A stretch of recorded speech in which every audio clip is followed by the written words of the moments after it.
Igsunan, may buntag sa atong mga taga-subaybay sa Hope Channel Philippines.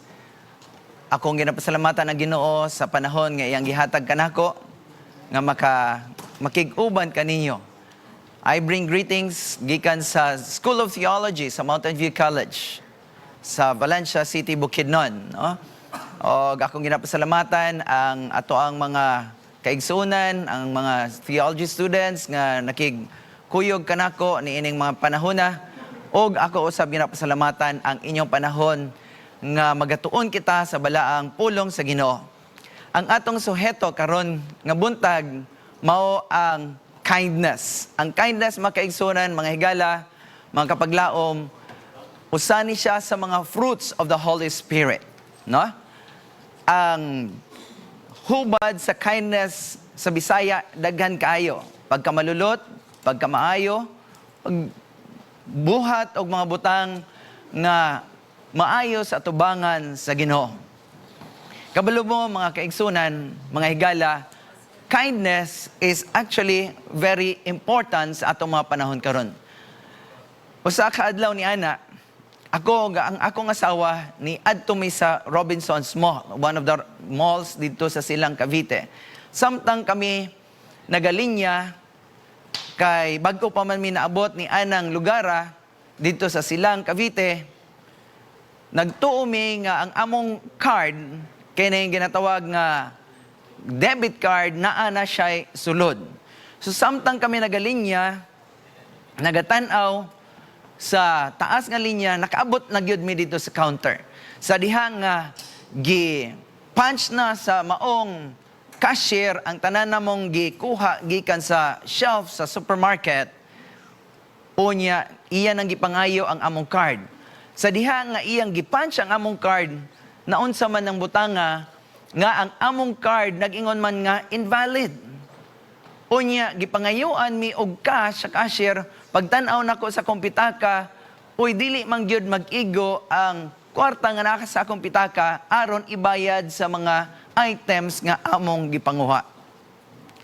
Medyo ulaw kayo, mga kaigsunan. I don't know lang kung nakatesting ba mo ana, pero sa kuha, ulaw kayong bation nga diha ka sa cashier, walay sulod di ay ang imong bangko, wala po'y sulod ang imong pitaka, unya daghan kayo ang nagapila, unsa na lang ka ang imong bation. Ni adtong mga panahon na, mga kaigsunan, ako og ang akong asawa, mamula mabuti ang amuang sitwasyon. Pero namatikdan sa usa ka babae nga nagsunod sa mo sa linya. Unya nag-ingon siya, Pastor, pwede ba nga ako na lang sa mo'y mubayad sa inyohang items? Paglingi na mo, mga kaigsunan, uy, isa man sa atong mga kaigsunan, maulaw unta mi, pero kay tungod man kaayo, taas man kaayo ang linya, misugot na lang gyud mi nga siya'y maoy mag-punch o magbayad sa among gikuha ng mga items. Of course, mga kaigsunan, amo siyang nakitaan otro. Unya, among gitunulan og eksakto nga amount para bayaran namo tong among pamalit nga siya maoy nagbayad. Ang makalilipay nga butang, mga kaigsunan, nag-ingon siya, Pastor, katong among gihatag sa imuha, katong gibayad nako sa supermarket, imo na lang to. Inyo na lang to, ako nagtong gibayran. So, dili na mo magproblema. Mga kaigsunan, mga kapaglaom, nahibalo kita karon nga ang atong sitwasyon din sa kalibutan, dili lalim og lisod kaayo. Ang atong kalibutan karon, it's no longer very friendly, no? Magbasa mo sa Facebook na kay i-post din ha, daghan ang mag-rant sa imo, daghan mag-BI, and daghan ang dili maayo nga mga sinultihan nga ilang i-post din ha para lang malain ang imong buot. And many times, mga kaigsunan, nga dili lang sa Facebook bisag asa kamo adto, the world is no longer very friendly. In order for us to live in a very blissful world, kinahanglan nato ang kindness. Kinahanglan nato ang pagpakamaayo. Kita nga mga Kristohanon, mahimo unta nga mga ehemplo para sa maghimo og mga butang nga maayo. Tungod kay kinahanglan nato ni aron ang atong kalibutan mahimong a better place to live in. Ingon si Apostle Pablo sa Ephesians chapter 4 verse 32. Nga kining pagkamaayo kinahanglan gyud nato dinhi sa kalibutan. Nagingon siya, magmapuanguron kamo ang usa ngadto sa usa, mga malulot o kasing-kasing, nga magpinasayloay kamo ang usa o sa usa, maingon nga kamo gipasaylo sa Dios tungod kang Kristo.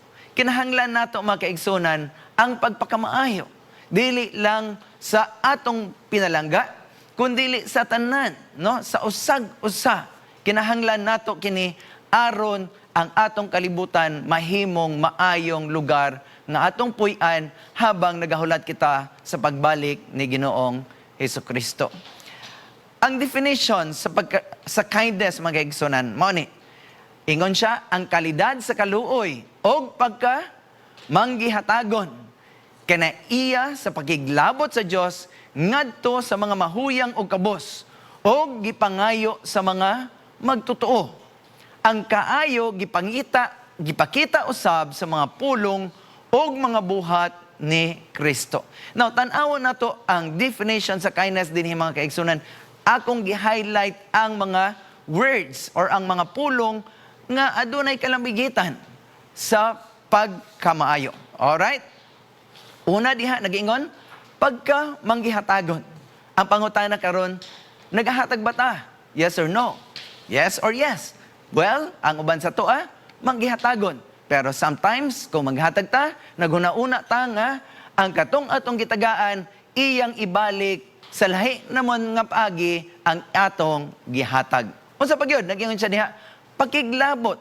Uy, kinahanglan ay nato nga bantayan usab ang atong mga isigkatawo tungod kay ngano? Kay basi paunya nagakinahanglan sila og mga butang nga angayan natong buhaton para sa iya. And more importantly, mga kaigsunan, nganong magpakita man ta og mga maayong binuhatan. Nag-ingon siya dinha sa atong bersikulo nga gipangayo kini sa Ginoo gikan sa mga magtotoo. Kung sa English, mga kaigsunan, nag-ingon siya dito, it's commanded by God. No? Gisugo gyud ni siya. So kay gisugo man ni kinahanglan nga tumanon gyud nato. Well, sa unsa man nga paagi nato ipakita ang pagpakamaayo. Nag-ingon siya dinha sa definition, pinaagi sa atong pulong o pinaagi sa atong buhat. Dili lang di ay nga mag-istorya-istorya ta. Ang atong pulong kinahanglan adunay binuhatan usab. No? So mo ni siya, maayong ang kindness, maayong buhat nga gihimo ngadto sa uban. Kini sa 1 Corinthians chapter 13 verse 4 nagaingon nga kinaiya ni siya sa tinuoray nga gugma. Tiunay, kinaiya sa tiunay nga gugma. Well, kung nahigugma ka, dapat magpakita ka og maayong binuhatan ngadto sa uban. Og nagingon siya dinhi sa Acts 20 verse 35, Ephesians chapter 4 verse 32 nga ang katawhan sa Dios kinahanglan manag-iya og madagayaon sa paghatag ngadto sa uban. So kinahanglan di ay nato nga kung kita manununod ni Ginoong Kristo, mga kaigsunan, mga kapaglaom, kinahanglan kining kindness naa makitaan gayod kanato. Well, tanaw nato ning usa ka video clip, no? Gikuha na ko na siya sa internet, and although nakalimot ko kung asa na ko nagikuha, pero gina-credit na ko ni siya sa tag-iya ni ining video clip. Alright, tanaw na to ni.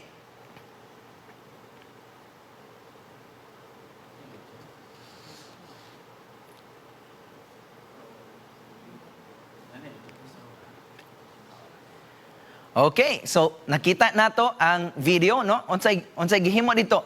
Nakita nato nga adunay usa ka pungkol, no? Na siya'y kampansanan sa iyang tiil. Unya na linog. Ang uban nga iyang mga kauban perte ng dinaganay, pero ang isa sa iyang mga kauban wala siya gibiyaan, salbar gyud siya o gidala dito sa usa ka lugar nga very safe place. You know, sa balang kasulatan mga kaigsunan, adunay usa ka story, no? Istorya mahitungod sa pagpakamayo. And this is the story of David ngadto kay Mephibosheth. To give you a short background, no? Si David nahimo na siyang hari dito sa Israel. Si Mephibosheth, apo ni siya ni King Saul, no? Unya si King Saul, aduna siya anak si Jonathan. Of course, mga kaigsunan, sa unang mga panahon, pag ang imong tatay hari, dapat ang anak maoy musunod nga hari. Apan this time, mga kaigsunan, dili ni mao ang nahitabo. Kaya nga naman, nakabaluta o nasayod ta sa story nga si Saul, gireject siya sa Ginoo o ang gipili nga mahimong hari sa katawhan sa Israel, walay lain kundili si David. Mga kaigsunan, sa unang mga panahon, no? Pag ang hari bag-o, tanan nga mga adunay threat sa iyahang trono, tanan nga gusto mo kuha sa iyang trono, iya gyud ng patsyon. Or ang naay possibility nga mupuli sa iyang trono, iyang patsyon silang tanan. But this time, mga kaigsunan, ang story sukwahi sa kultura ni adtong mga panahon.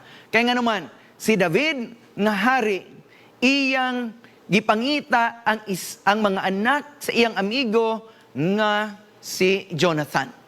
Unya, ni adtong mga panahon na magkaigsunan, walay lain nga anak si Jonathan nga nabilin, kundili si Mephibosheth. Of course, imagine na ito magkaigsunan nga si Mephibosheth, nakabalo siya o nasayod siya kung unsa ang story or ang kultura ni adtong mga panahon. Nakabalo siya o nasayod siya nga anak siya sa heir, sa trono, sa hari. O karon nakabalo siya nga sa diha nga gipangita siya sa hari, bot ipasubot nga ihatag ang death sentence sa iya. Apan magkaigsunan, although gitawag siya sa hari, wala man siya other choice, kundili mo adto gyud sa atubangan sa hari, pero pag abot niya dito sa atubangan sa hari, thinking nga patsyon siya, lahi ang gihatag sa iya. Nagingon siya sa 2 Samuel 9 verse 7. Sa diha nga atubang na si Mephibosheth dito kay Haring David. Si Haring David nagingon, ayaw kahadlok, kay ako magapakita kanimo og kalulot tungod sa imong amahan nga si Jonathan. Og akong igauli kanimo ang tibuok nga yuta ni Saul nga imong amahan, og ikaw magakaon sa akong lamesa sa kanunay. Imagine ninyo mga kaigsunan nga reaction, no, ni Jonathan, ni Mephibosheth sa diha nga nadungog niya ang pulong ni David. Ang iyang gi-imagine, death sentence, pero ang gihatag sa iyaha, kinabuhi. Kalulot, kindness. Mga kaigsunan, adunay mga butang nga atong angayan tan-awon sa story ni Mephibosheth din. Number 1, si Mephibosheth, ingon siya sa bersikulo nga atong gibasa, mahinadlokon. He was actually fearful. He was afraid tungod sa iyang cultural background nga unta mamatay siya. There was actually death sentence. O mao nang giingon niya sa iyang kaugalingon kay David, mga kaigsunan, siya usa ka patay nga ero, bot pasabot, wala siya'y pulos, wala siya'y kinabuhi, wala siya'y pagkataho. He was actually non-existent. Apan mga kaigsunan, tan-awon nato ang mga lesson dito sa story na atong makita.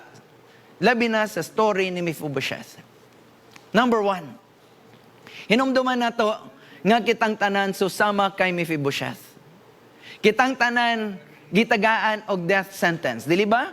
Nagingon ang balang kasulatan si Apostle Pablo, for the wages of sin is death. Romans chapter 6 verse 23. Kitang tanan unta mamatay.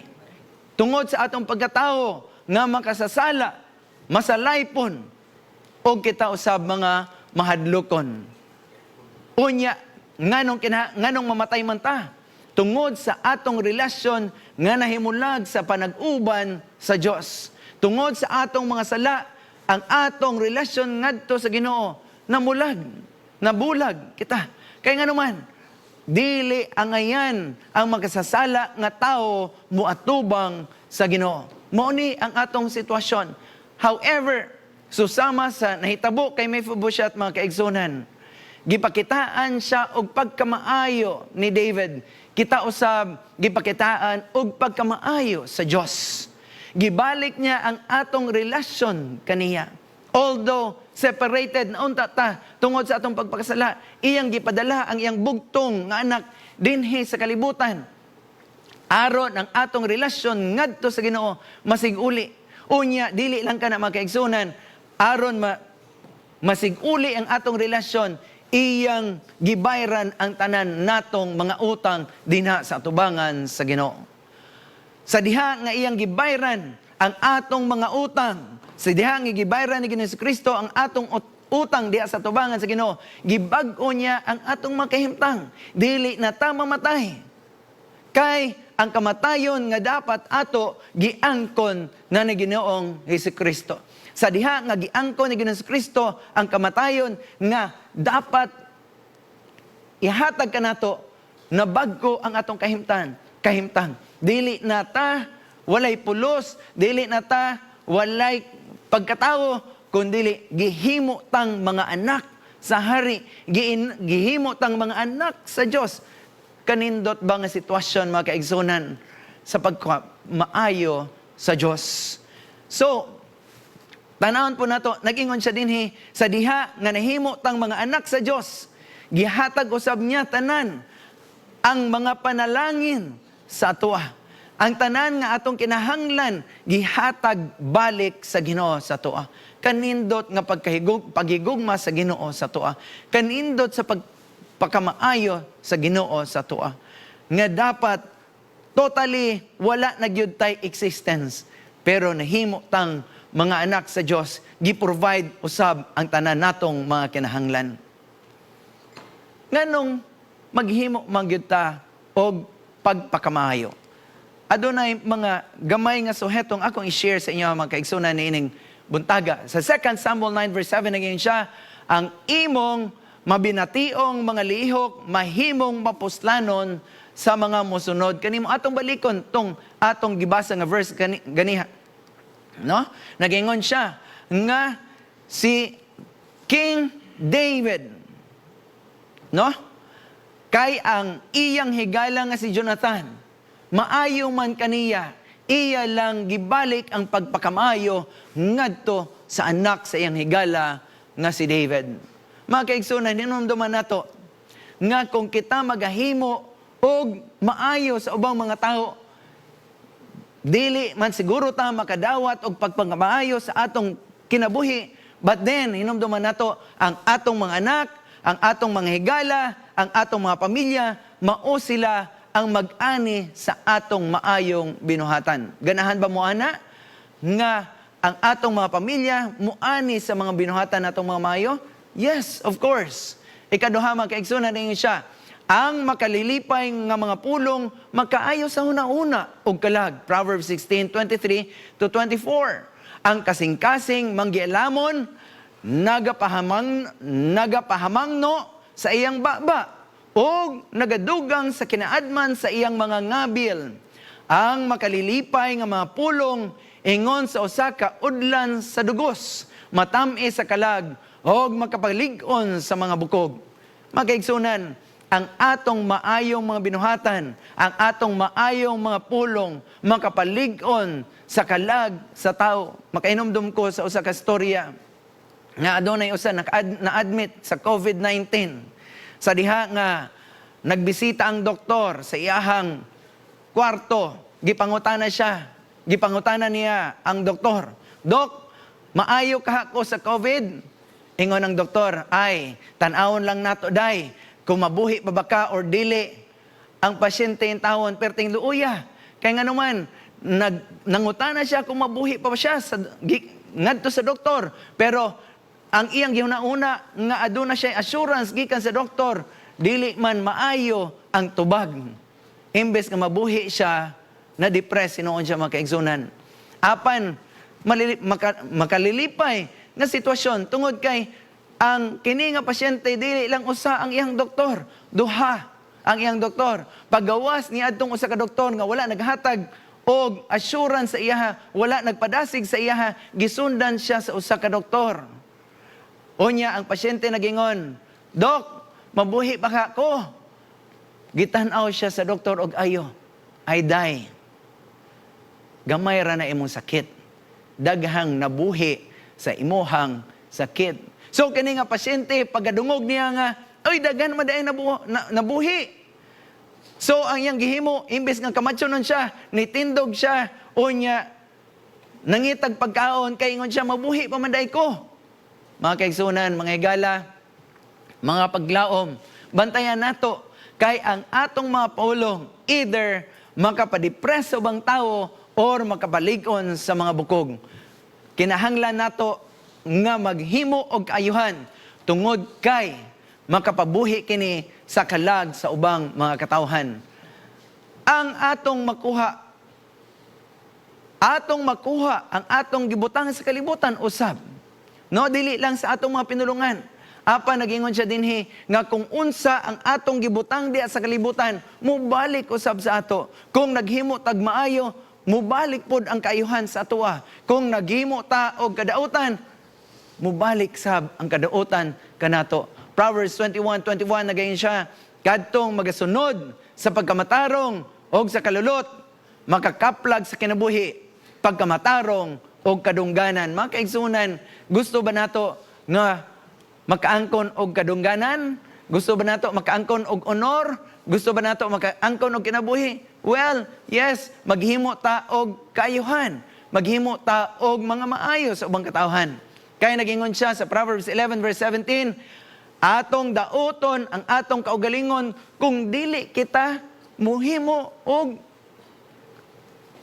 maayo." Kung muhimo kita og kadautan, makadaot usab kini sa atong mga kaugalingon. Ingon siya sa Proverbs 11:17. So magkaigsunan, ang mga biblical points nga akong gi-share sa inyo ha, mao ni ang mga rason nganong kinahanglan nato maghimo og maayo ngadto sa uban. Now, mangutana man sa ako, unsaon man nato pagpakita og kaayo sa ubang mga katawhan?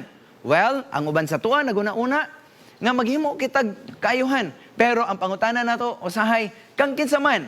Well, atong tan-awon, nagingon siya dinhi, pangita mo og mga kahigayunan sa pagatiman sa ubang mga tao. Dili na nato kinahanglan nga maghuna-una pagyud ta kinsa man gyud ang atong kining adtuan. Kinahanglan ba nato moadto sa ubang lugar para makahimo tag kaayuhan? No, mangita ta og mga katawhan nga atong atimanon. Basig ang imong pamilya, basig ang imong silingan, nagakinahanglan og atiman. Well, basig nagsakit siya.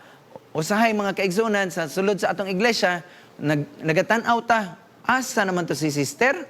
Asa naman to si brother? Matingala ta nga wala naman nagasimba. Well, probably nagakinahanglan siya sa atong pag-atiman. So kinahanglan nato nga bisitahon siya. Bisitahon sila kung asa man sila. Kung di sila magpabisita, then atong himuon ang atong mga kakayahan para maabot nato sila.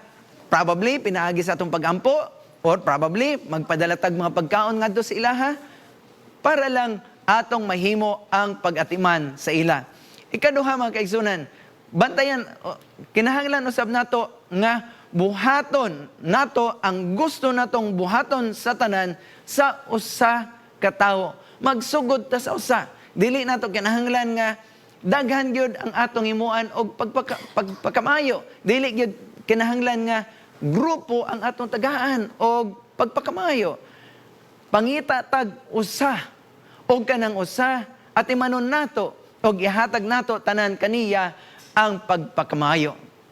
Kay pinaagi sa gagmay nga mga butang, mahimo nato ang dagkong mga butang.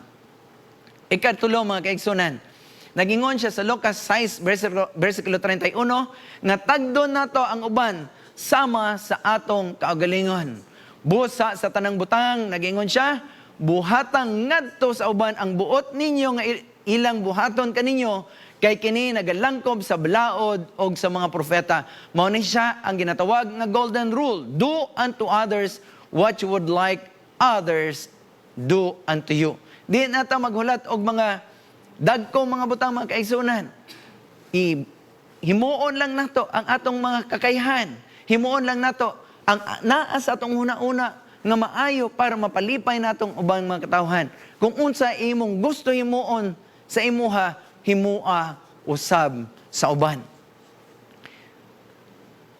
Nagingon siya sa Galatians chapter 6 verse 9, buhata ang maayo, apan putla ang mga kwerdas nga gilakip. Atong basahon, nagingon siya, og dili kita managkaluya sa pagbuhat og maayo.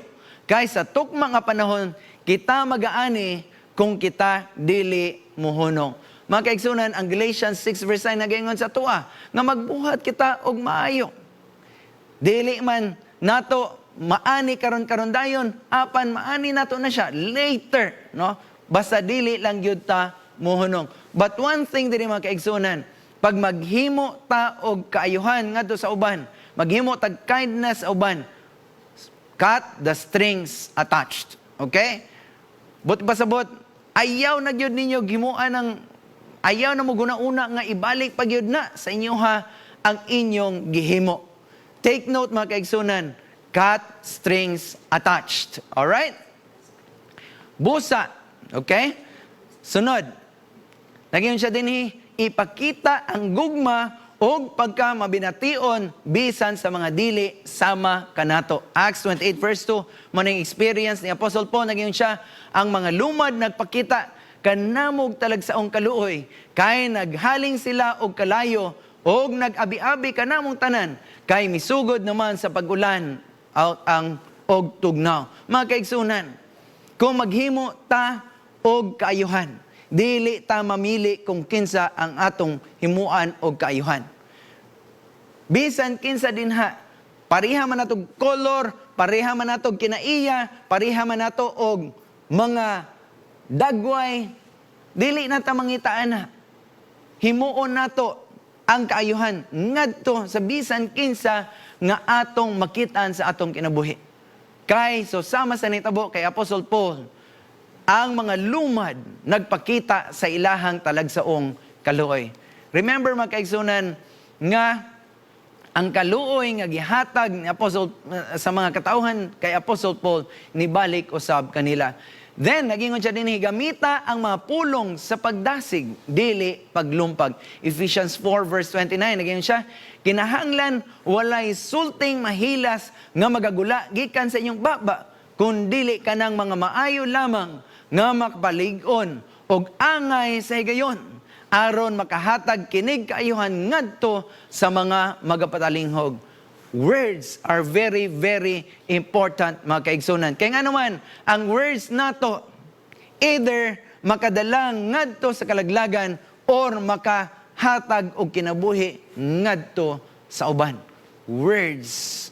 Maybe little, gagmay lang na siya. Pero kani, either makapadasig or makapaluya. Apan, dinhi makaigsunan sa Ephesians 4 verse 29, nagingon siya, kinahanglan nga ang atong mga pulong makapadasig, dili makapaluya. And then, nagingon siya, hatagi og prioridad ang uban. Philippians chapter 2 verse 3, ayaw na kamo pagbuhat og bisan unsa sa tuyo sa pagbahin-bahin o sa kawang, pagpagarbo sa kaugalingon, hinunoa uban sa pagpaubos, isipa ang uban, ingon nga labi pang maayo kaysa inyong kaugalingon. Mga kaigsunan, i-remember nato nga dinhi sa kalibutan karon, ang mga katawhan pirmi lang nagauna-una, ako. Well, ang philosophy sa kalibutan karon, what is mine is mine. What is yours is still mine, no? Mo ni ang philosophy sa kalibutan. Pero ang philosophy sa Ginoo, mga kaigsunan, Dili na nato kinahanglan nga magpagkarbo sa atong kaugalingon. Dili nato gamiton ang atong mga otoridad or unsa pang mga influensya nga aron mabahin-bahin ang atong iglesia. Kundili, nagingon siya, magpaubos ta sa atong mga kaugalingon kay kini ang makalipay sa tubangan sa Ginoo. Micah chapter 6 verse 8 nagingon siya makaigsunan. Nga kinahanglan nato maghimo og kaayuhan. We need to do kindness because this is actually a command of God. Nagingon siya sa Micah 6:8, gipakita na ninyo na niya kanimo o tao kung unsa ang maayo ug unsa ba ang gikinahanglan ni Jehova kanimo, kundili ang pagbuhat sa minatarong og ang paghigugma sa kalulot og ang paglakaw nga mapinaubsanon uban sa imong Dios. Mga kaigsunan, ang pagkamatarong, ang paghimo og kaayuhan ngadto sa uban, ginaisip ni sa Ginoo nga kinahanglan natong pagabuhaton. Usa ni siya ka command, usa ka sugo sa Ginoo nga angayan natong pagabuhaton. Mga kaigsunan, I'll tell you what, naami experience na akong ginatawag nga kindness in action. Sometime in 2021, dito sa akong family, ako, akong wife, ang among duha ka anak, ang akong igsuon, o ang iyang pamilya, ang akong mama, o ang akong igsuon, nagpuyo mi dito sa iyang balay, tungod kay nagpakamaayo siya sa amo, and eventually magkaigsunan, dito sa iyang panimalay, nahitabo nga adunay na takdan og COVID. Ang akong igsoon, magkaigsunan, maayo kaayo. Kay iya ming giatiman, ang iyang asawa, iya ming giatiman, gipalitan mi niya og mga medisina para lang maayo ang among simptomas sa COVID. Magkaigsunan, apa niabot ang panahon nga medyo na serious na ang akong asawa. Unya, nagingon mi, kinahanglan na gyud namo mo pauli din sa Mindanao. Kay tuwa man mi dito sa Manila ni atong mga panahona. And mga kaigsunan, in the process sa amuang pagpauli dinhi, daghan ang mga tao nga nagpakita sa ilang kaluoy o pagpagkamaaya kanamo. Naay mga tao nga nagpreparar sa among sakyan gikan sa airport ngadto sa ospital. Ang akong igsuon, iya ming gihatod gikan sa iyang balay ngadto sa airport. Pag-abot na mo sa ospital, giatiman mi og maayo dito sa Adventist Medical Center sa Iligan. Pag-abot na mo sa Adventist Medical Center sa Iligan, mga kaigsunan, ang mga nurses maayo kayong pag-atiman sa amuha. Ang mga doctors maayo kayong pag-atiman kanamo. Ang akong wife, nag-ingon siya nga mamatay, nagyunta siya. Pero tungod sa pagpakamaayo sa mga nurses, sa mga doctors, o sa mga kaigsuunan, sa mga higala nga nag-ampo para sa among kaayuhan, maoy nakapaligkon sa iyahang health, mga kaigsuunan. Kindness in action. Sa diha nga na-admit mi, by the way, 3 weeks mi na-admit dito sa hospitals, sa AMCI.